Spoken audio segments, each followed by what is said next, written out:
Dehumanization is one of the most insidious and destructive elements of true evil. At its core, dehumanization is the process of stripping away the inherent worth, dignity, and humanity of others. It's a psychological mechanism that allows individuals, groups, or societies to justify mistreatment, violence, and oppression. When people are no longer viewed as human beings, with the same rights and feelings as ourselves, it becomes easier to devalue their existence and treat them with cruelty. Historically, we can see countless examples of how dehumanization has led to the most horrific atrocities. From slavery to genocide, from apartheid to the internment of specific groups, dehumanization is often the first step in the systematic erosion of human rights and equality. The process of dehumanization is often gradual. It doesn't happen overnight. It begins with subtle changes in language and how we describe the other. Words like vermin, animals, or savages are commonly used to dehumanize people, reducing them to something less than human, something that can be dismissed, exploited, or eradicated without consequence. When people are reduced to mere objects or animals, they are no longer seen as individuals with their own stories, struggles, and emotions. They become faceless, nameless, a collective mass to be ignored or destroyed. This psychological shift allows individuals to justify behaviors that would normally be unacceptable, such as physical violence, discrimination, and cruelty, by labeling someone as less than human. Perpetrators of evil can absolve themselves of the moral responsibility for their actions. Dehumanization is not just about physical violence. It also affects social and emotional violence. In a society that practices dehumanization, certain groups are often denied basic human rights, such as access to health care, education, or even safety. These people may be treated as subhuman, living outside the protections afforded to others, and their suffering is often overlooked or ignored. They are made invisible, not just physically, but socially and emotionally as well. They are denied the recognition of their humanity, their dreams, their desires, and their ability to contribute meaningfully to society. This type of marginalization fosters an environment where these groups are treated as disposable, not worthy of compassion or respect. The impact of dehumanization extends beyond the immediate victim. It also affects those who witness it or who are complicit in it. When dehumanization becomes normalized, it erodes the moral fabric of society. People become desensitized to suffering, unable or unwilling to empathize with those who are being harmed. This leads to a dangerous cycle where cruelty becomes normalized, and any attempt to resist or challenge it is seen as an act of defiance. In such an environment, even those who would normally stand up against injustice may feel powerless or afraid to do so, further entrenching the power dynamics of dehumanization. One of the most tragic aspects of dehumanization is how it can lead to large-scale violence and atrocity. The Holocaust, for example, is a chilling illustration of how a society can be swept into a collective mindset of dehumanization. The Nazi regime systematically dehumanized Jewish people, portraying them as vermin, subhuman, and a threat to society. This allowed for the justification of unimaginable horrors, including mass murder, forced labor, and starvation. Similarly, the enslavement of African people in the United States was rooted in the dehumanization of black people, who were seen as less intelligent, less capable, and less worthy of basic human rights than white people. This dehumanization was used to justify the brutal system of slavery, which subjected millions of individuals to inhuman conditions, violence, and exploitation. Dehumanization also plays a significant role in contemporary conflicts and social injustices. Whether it's through racist rhetoric, religious intolerance, or xenophobic ideologies, Dehumanization continues to fuel division and violence in the world today. In many cases, groups of people are demonized and blamed for societal problems, creating an us versus them mentality that allows for discrimination and violence. The power of dehumanization lies in its ability to create an other that is no longer worthy of empathy or protection. This makes it easier for people to act with indifference or cruelty toward those who are viewed as enemies or outsiders. Combating dehumanization requires a conscious effort to recognize the inherent worth and dignity of every individual, regardless of their background, appearance, or beliefs. It starts with education, with challenging stereotypes and prejudices, and with building empathy across cultural and social divides. We must resist the temptation to view others as less than or as objects to be manipulated or harmed. True evil cannot thrive where there's understanding, compassion, and respect for the humanity of others. By acknowledging the humanity of those around us and treating them with the dignity they deserve, we can begin to dismantle the forces of dehumanization and in turn prevent the atrocities that arise from it. Lack of empathy is another fundamental trait of true evil. Empathy is the ability to understand and share the feelings of others, to put oneself in another person's shoes, and to respond with compassion and care. It is the emotional and cognitive process that connects us to others and allows us to recognize their pain, joy, or suffering. When empathy is absent, individuals or groups are able to act with indifference or even cruelty toward others without the burden of guilt or remorse. This absence of empathy is a key enabler of evil, as it allows harmful actions to be carried out without concern for the damage inflicted. The inability or refusal to empathize with others is often what allows violence, oppression, and abuse to proliferate. Without empathy, people are reduced to mere objects or obstacles, and their suffering becomes something to be ignored or justified. Empathy is not just a passive feeling. It is an active response that involves recognizing the humanity of others and responding to their needs. When empathy is lacking, individuals may view others as mere tools to be used for their own benefit, without considering the consequences of their actions. This mentality is pervasive in many forms of evil, from oppressive regimes to toxic interpersonal relationships. In the case of dictatorship or tyranny, leaders who lack empathy can make decisions that result in the suffering of millions, all while remaining detached from the human cost of their choices.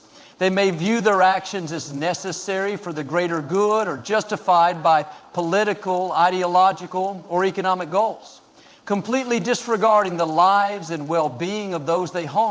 In personal relationships, a lack of empathy can take the form of emotional abuse, manipulation, or neglect.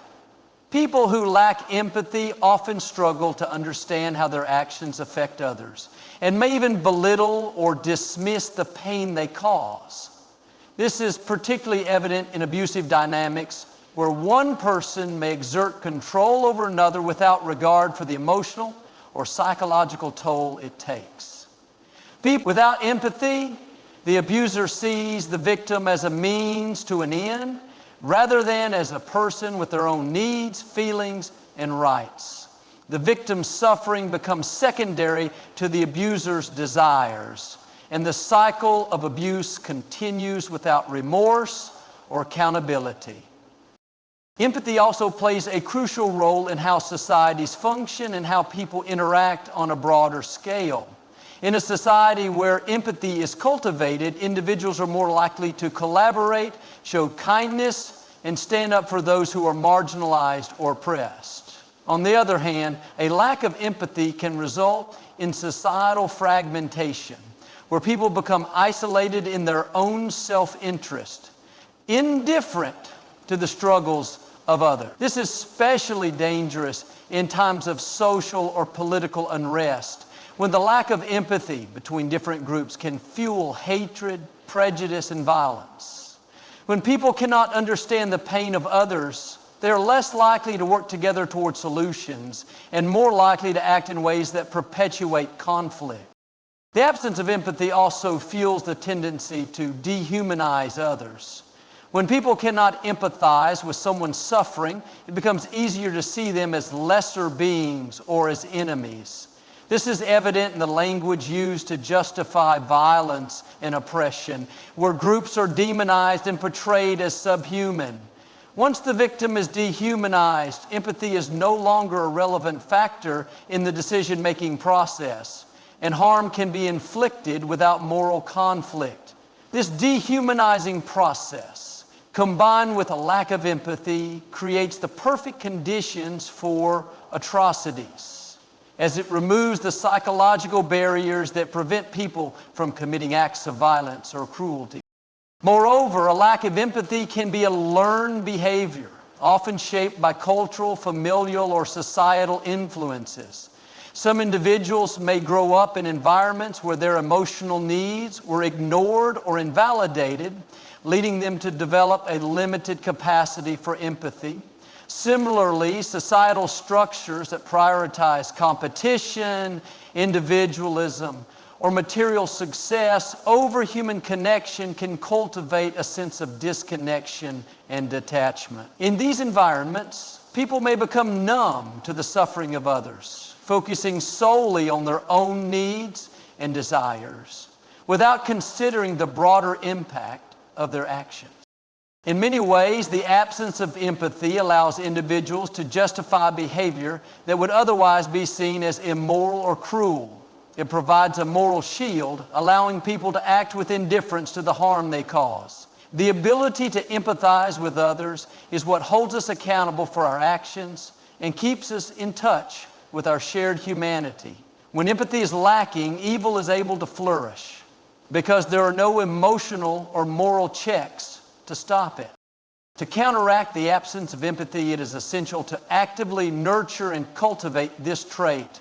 Empathy must be taught, practiced, and reinforced at every level of society.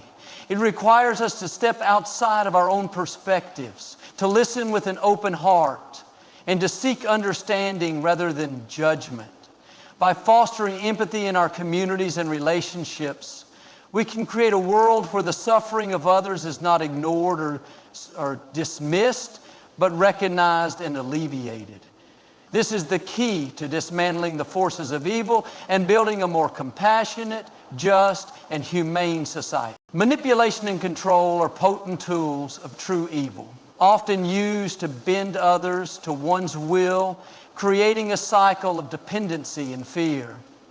At its core, manipulation is the art of influencing others through deceptive or underhanded tactics, while control is the extension of that influence to dominate and restrict another's actions, thoughts, or emotions. These behaviors, often subtle and insidious, strip individuals of their autonomy and self-determination, reducing them to mere puppets in the hands of a manipulative force. Manipulation and control are not always overt. They can take the form of psychological tactics, emotional coercion, or the creation of environments where the manipulated person feels trapped or powerless. This creates a situation where the victim is unaware of the extent to which they are being influenced or controlled, as the manipulator often operates in the shadows, presenting themselves as caring or benevolent. The effects of this manipulation can be long-lasting, leaving individuals confused, vulnerable, and disconnected from their own sense of agency. One of the most common forms of manipulation is gaslighting, a psychological tactic used to make the victim doubt their perception of reality. The manipulator distorts facts, lies, or twists events to create confusion and self-doubt in the victim's mind. Over time, this can lead to the victim questioning their own memories, experiences, and even their sense of self. Gaslighting works by undermining the victim's confidence and making them reliant on the manipulator for validation and truth. This creates a dynamic where the manipulator holds all the power, controlling the narrative and keeping the victim in a constant state of emotional turmoil.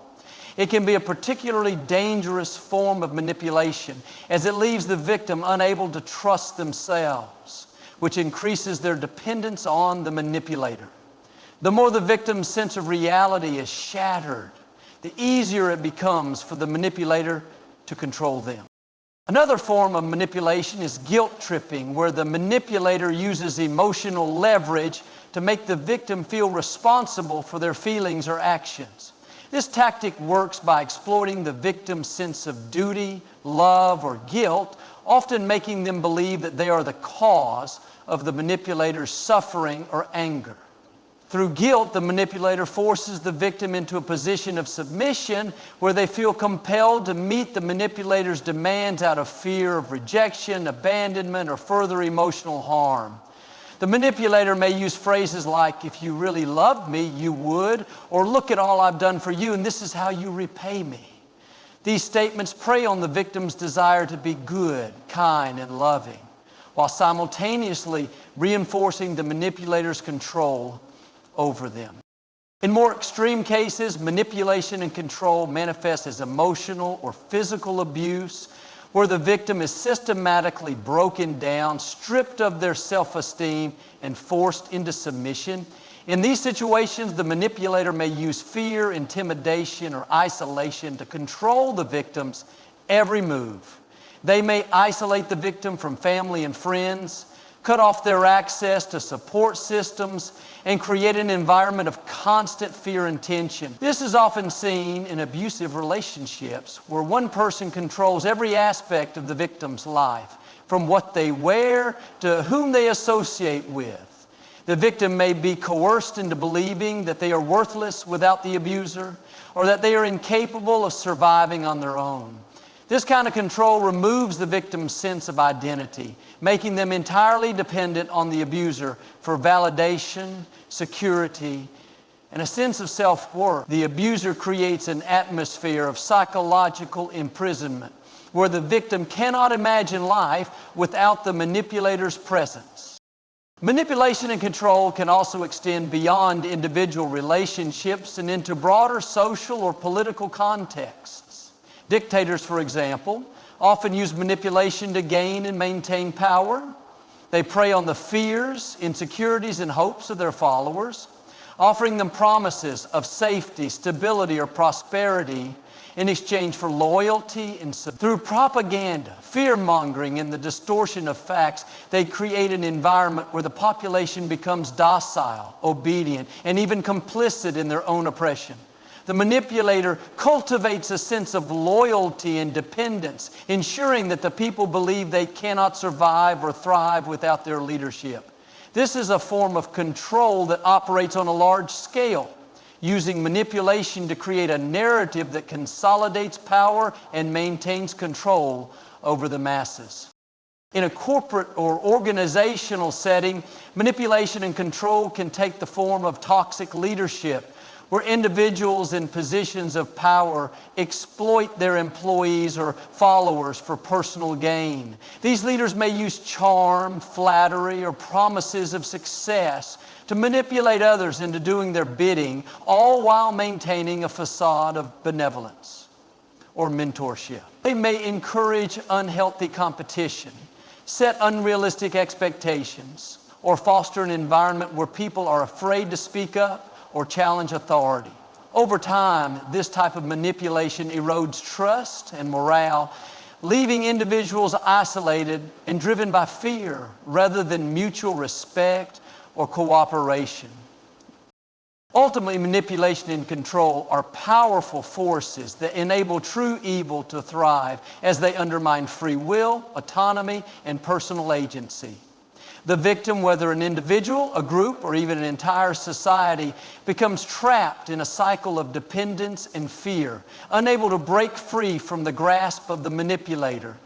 The more the manipulator distorts reality and feeds off the victim's vulnerabilities, the more difficult it becomes to recognize the truth, let alone escape. Combating manipulation and control requires awareness, education, and an unwavering commitment to personal empowerment. Only by recognizing these tactics can individuals hope to break free and reclaim their sense of agency and dignity. Rejection of accountability is a core characteristic of true evil, one that enables harmful behavior to continue unchecked and without remorse.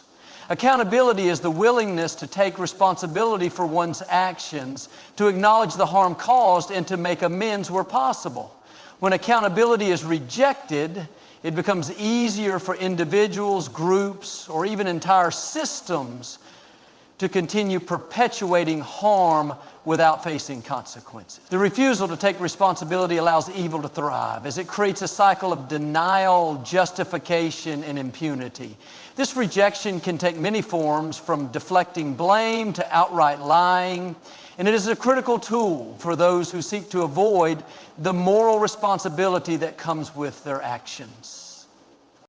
One of the most common ways that accountability is rejected is through blame shifting, where individuals or groups refuse to own their actions and instead point the finger at others. This tactic works by redirecting responsibility, making it appear as though someone else is at fault.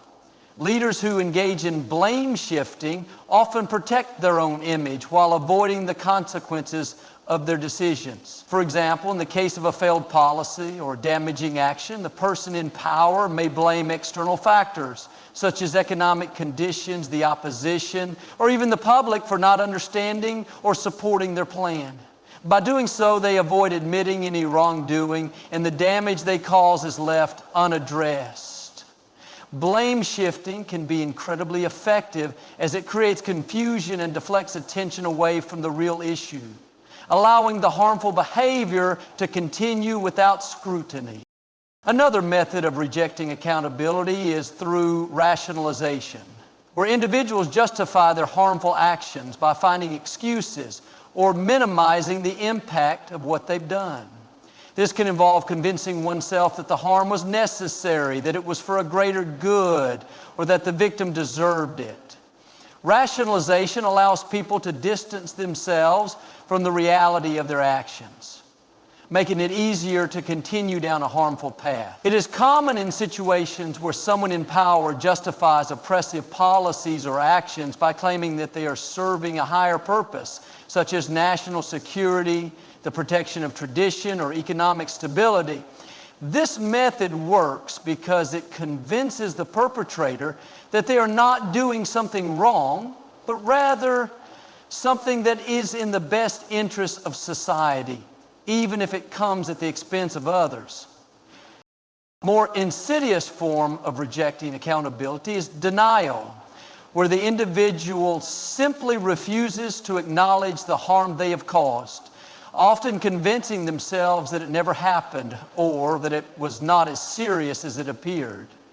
Denial is particularly dangerous because it can prevent any meaningful reflection or change from occurring. It can manifest as an outright refusal to admit fault, even in the face of overwhelming evidence, or as an attempt to rewrite history to downplay the negative effects of one's actions. Denial allows perpetrators to live with a clear conscience, as they are not burdened by guilt or remorse for their harmful behavior. It also prevents victims from receiving the justice or healing they deserve, as the wrongdoer never takes responsibility for the damage they cause. Victim blaming is another powerful tool used to reject accountability, especially in situations of abuse, violence, or social injustice. In this case, the perpetrator shifts the focus from their own actions to the behavior or characteristics of the victim.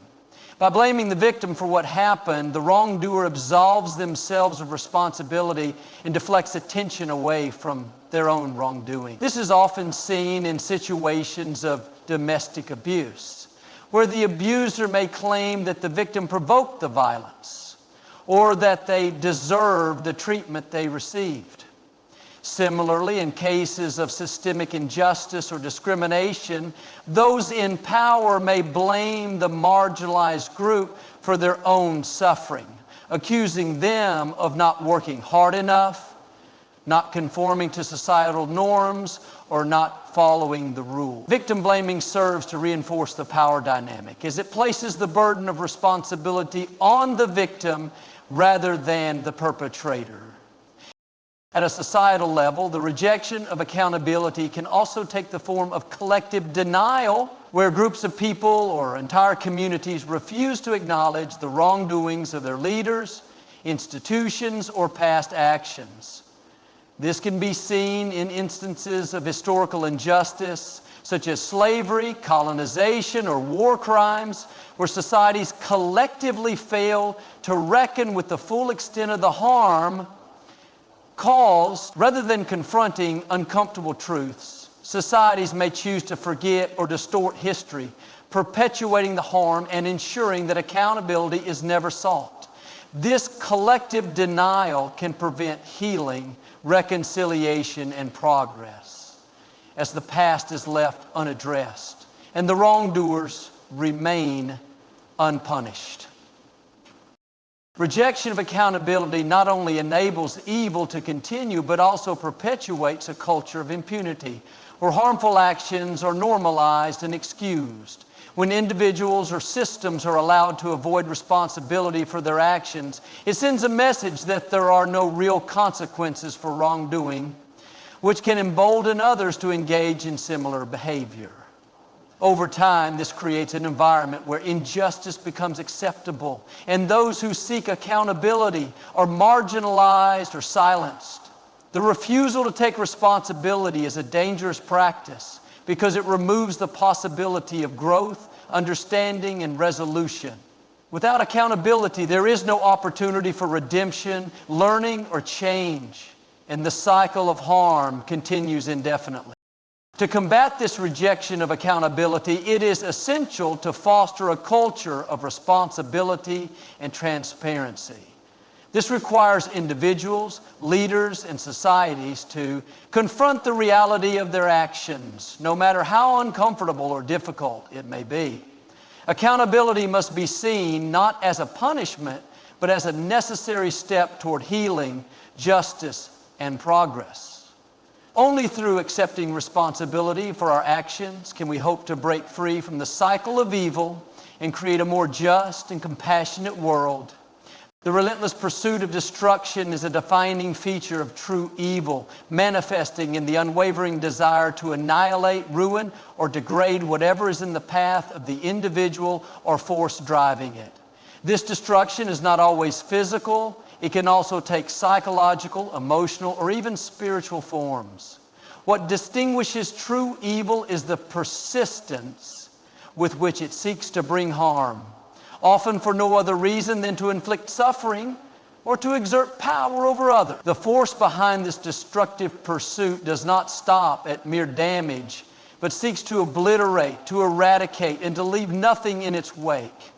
It is driven by an intense need to control, dominate, and break down without regard for the consequences or the suffering it causes. This pursuit of destruction can be most clearly seen in acts of war and violence.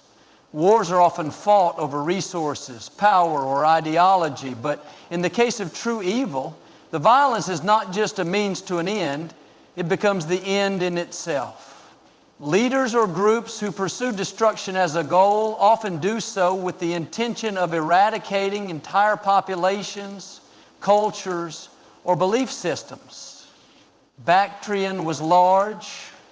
There were 5 regions and kingdoms predominantly in India. Genocide, ethnic cleansing, and mass violence are prime examples of the relentless pursuit of destruction, where the goal is not only to defeat the enemy, but to eliminate their existence entirely. This is seen in the way atrocities are committed, not just against individuals, but against entire communities or nations.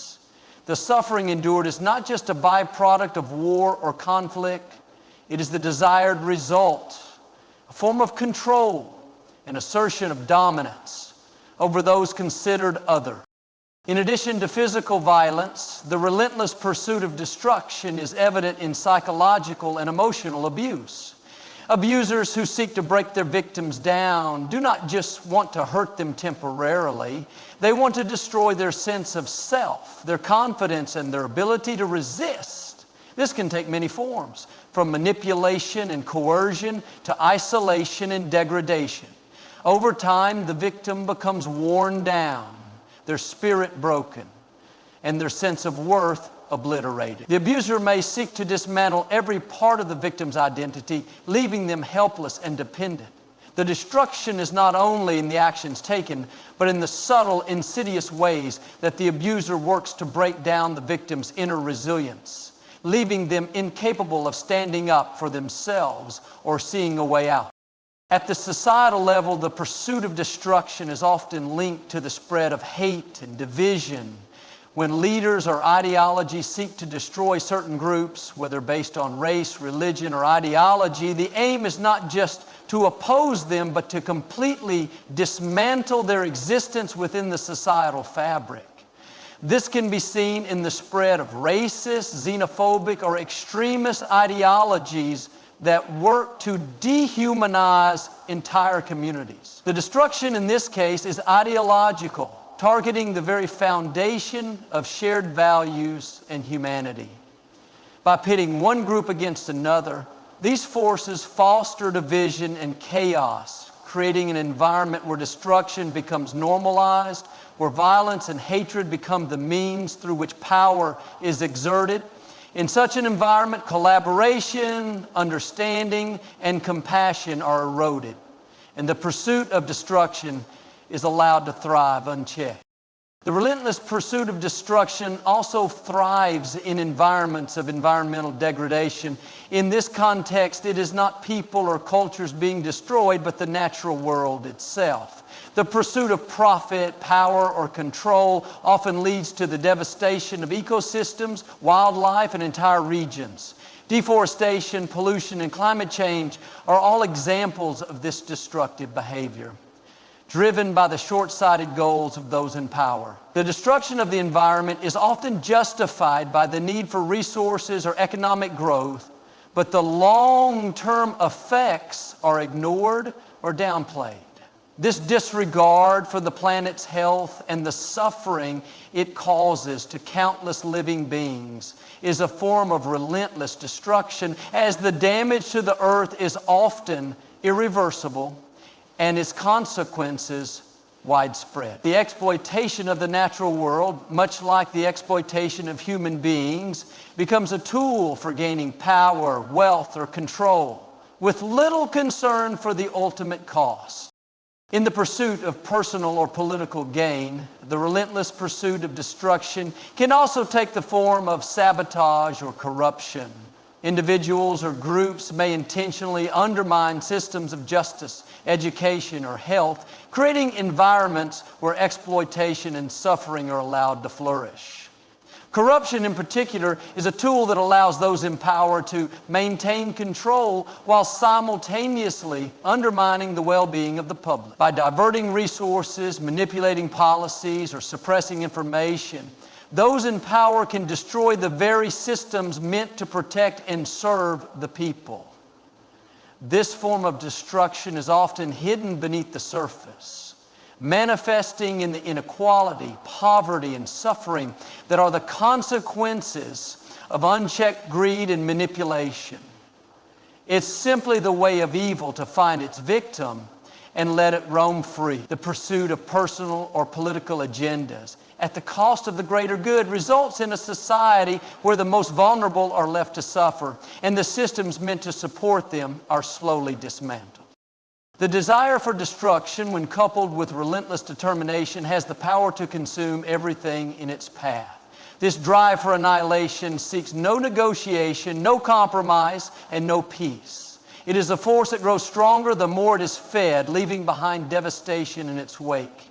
The consequences of such relentless pursuit are far-reaching, affecting individuals, communities, nations, and even the planet itself. However, the key to countering this force lies in the ability to recognize it, to resist its pull, and to stand firm against the temptation to destroy. By fostering compassion, understanding, and a commitment to rebuilding rather than tearing down, we can begin to break the cycle of destruction and work toward healing, restoration, and peace. The power to resist evil lies within every individual, and though it can often seem elusive or overwhelming, it is a force that can be cultivated through awareness, strength, and commitment. Resisting evil does not necessarily require physical confrontation or grand acts of defiance. It can manifest in smaller, everyday choices to stand up against injustice, cruelty, and oppression. The power to resist evil is rooted in the ability to maintain one's moral compass, to stay true to one's values even when faced with fear, pressure, or the temptation to conform. It involves a refusal to accept harmful behavior as normal, to challenge the status quo when it perpetuates suffering, and to act in ways that align with compassion, empathy, and justice. True resistance requires not just recognizing evil when it appears, but taking active steps to confront it, in whatever form it may take. One of the most important tools in resisting evil is the power of self-awareness. In order to resist, individuals must first understand their own values, beliefs, and boundaries. This requires introspection, an honest assessment of what is right and wrong, and an unwavering commitment to uphold these principles in the face of opposition. Self-awareness allows individuals to identify when something is wrong, even when it is cloaked in ambiguity or hidden behind justifications. It is the ability to listen to one's conscience and act accordingly rather than succumbing to the pressures of conformity, fear, or self-interest. This inner strength can be the foundation for resisting evil, as it empowers individuals to act with integrity and to stay true to their beliefs, even when doing so may come at a personal cost.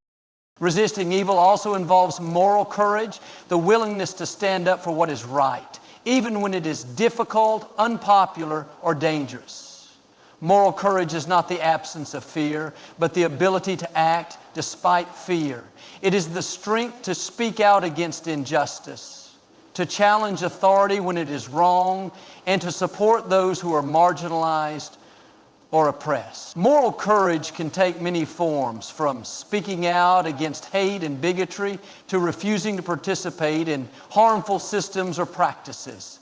It is about making the conscious decision to not be complicit in evil, whether through silence, indifference, or passive acceptance. Those who possess moral courage understand that resisting evil is not a one-time act, but a continuous commitment to upholding human dignity, justice, and fairness in every action and decision. Another key aspect of resisting evil is the ability to cultivate empathy and extend compassion to others. Evil thrives in environments where people are disconnected from one another, where individuals or groups are dehumanized and seen as other. By fostering empathy, individuals can better understand the suffering of others and recognize the humanity in everyone, regardless of differences. Empathy is a powerful antidote to evil because it humanizes those who are often marginalized, oppressed, or victimized, making it much harder to justify harm or cruelty. When people are able to see the world from the perspective of those who are suffering, they are more likely to take action to alleviate that suffering and resist the forces that cause it. Empathy strengthens communities, builds solidarity, and creates a collective sense of responsibility for the well-being of others. Education is another crucial tool in resisting evil. Knowledge and awareness empower individuals to recognize the signs of evil, whether it is in the form of manipulation, exploitation, or systemic injustice. Education opens the door to critical thinking, allowing individuals to question authority, challenge harmful ideologies, and resist propaganda. Well, it helps people understand the historical and social contexts of evil, shedding light on the ways in which harmful systems and ideologies are perpetuated. By educating ourselves and others, we can break the cycles of ignorance and fear that often allow evil to flourish. Education is not limited to formal schooling. It also includes learning from diverse perspectives, listening to the experiences of those who have been affected by injustice, and seeking out the truth, even when it is uncomfortable or inconvenient. The strength of community is another key factor in resisting evil. When individuals come together in solidarity, they are able to support one another, amplify their voices, and take collective action to confront harmful forces. Evil is often most powerful when individuals are isolated, disconnected, or afraid to speak out. But when communities unite in a shared commitment to justice and human rights, they become a powerful force for change. History is filled with examples of movements that resisted evil through collective action, whether it was through peaceful protests, civil disobedience, or grassroots organizing. The power of community lies in its ability to provide strength and support to those who are fighting for what is right, making resistance not just an individual effort, but a collective one. Resisting evil also requires a commitment to hope and perseverance. In the face of overwhelming odds, it can be easy to feel powerless or defeated, but it is essential to remember that even small actions can have a significant impact. Hope is a powerful motivator that sustains individuals through difficult times, providing the strength to continue fighting for justice, even when progress seems slow or impossible. Perseverance is the ability to keep going, to remain steadfast in the pursuit of goodness, even when confronted with setbacks, failure, or opposition. Resistance is not always immediate or visible, and the effects of one's actions may not be felt right away. But each step taken toward resisting evil contributes to the larger movement toward justice, equality, and peace. Ultimately, the power to resist evil is not an innate trait that some possess and others lack. It is a skill that can be developed and strengthened over time. It requires a combination of self-awareness, moral courage, empathy, education, community, and hope. By cultivating these qualities, individuals can become powerful agents of change, capable of standing up to evil in all its forms. The resistance to evil is not just about confronting the forces of darkness, but about affirming the light of justice, compassion, and human dignity. It is a lifelong commitment to creating a world where evil has no place and where goodness, truth, and love prevail.